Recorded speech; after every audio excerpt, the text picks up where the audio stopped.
Hello, everybody. Nice to be back with you in the garage. And this week, it's great to introduce Glenn Livingston out in the northeast of Christchurch. So, Glenn, you're a minister at St. Kent's half-time, and you get involved in other things. So, what kind of questions? Great to have you. And what kind of questions have you got mulling around at the moment? Yeah, I've got a couple to do with the generations, and kia ora to colleagues there watching in, but a couple of questions that have come out of, or at least one has come out of the lockdown time. Another was one I had ticking away anyway, and I've socialised them both with the parish council, but not one of them yet. But I think we'll just give it a bit of time and see what happens. One is to do with our senior citizens, which comprise most of the parish and the congregation. And like a lot of us in the lockdown time, the whole question of connection or connectivity, rose up. As you know, we all had to resort to what we could do to be able to offer worship services for those who were online. That was fine, with Facebook and YouTube, etc. But in my case, half the parishioners weren't, so they missed out.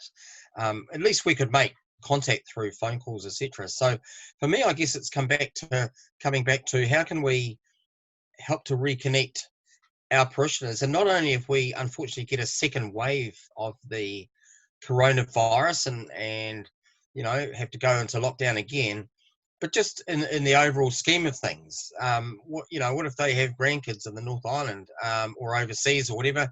This could open up a whole new world for them. Yeah.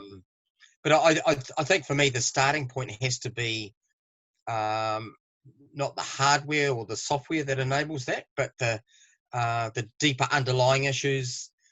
My study leave 20 years ago looked at, I called it Ministry in the New Millennium, and it identified loneliness as being the greatest dis-ease of the 21st century. So I think it's kind of addressing things like that. And I pitched the general concept to the congregation, and I said, what I think we need is a vaccine for loneliness. So that's how I've couched it. Wow. So that's one of the ideas. That's a powerful image. Oh, thank you. Yeah. And the other is the other end of the age group. I think, given that I had 20 years in ministry, my biggest regret was never intentionally setting up something for younger generations in terms of passing on the faith. So I've looked around, I've seen a few models such as Breakfast Church, and that's something that I'd like to socialise further. I have with the parish council, but not the parish, and just to see what capacity there is for that. And just to do something intentional there. Awesome. Thanks, Glenn. Hey, so I didn't prep you for this one, but you're one of the things I love about you is your passion for the east of Christchurch, and Thanks, and you've worked, you've served for so many years in ministry in a local church and also in the city council. What's kind of top of mind for you at the moment around the east and what's happening in Christchurch? Yeah, that's a really good and timely question, actually, Daryl. I've been having a couple of conversations with some of the local reps. I think for the east, it's trying to get line of sight on, with the city council over some of the underlying issues. So a lot of work has been done. For instance, in the ward in which I now serve in Burwood, $400 million, it's a lot of money, went underground in terms of infrastructure, 200 million in coastal. But for a lot of people there, they still say, the roads are still broken or whatever. We've restored some assets, put some new ones in, like the hot pools. But I guess it's still trying to get getting the attention of those around the council table. I call it a proximity dynamic. Unless you went through those quakes on the east side of Christchurch, you don't really quite know what it's like.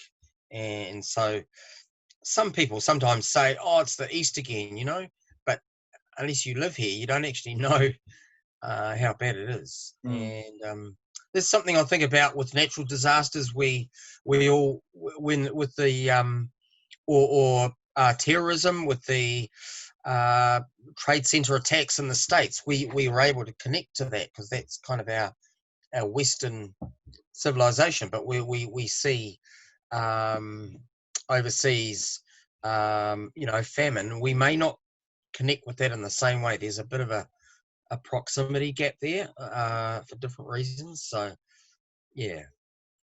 So still trying to, get So the attention. how do we A, recognise there's a proximity gap, and then B, how do we bridge that? How do we? Yeah, it's a really good question. I think, the first one, a clue could be walking in their shoes would be one way to do it, and that's something we know about in ministry. Yep. Yeah, through active listening. Good. It's hard. Like with the council, it's hard. How do you be positive and grateful, but not come across as doing the poor me's?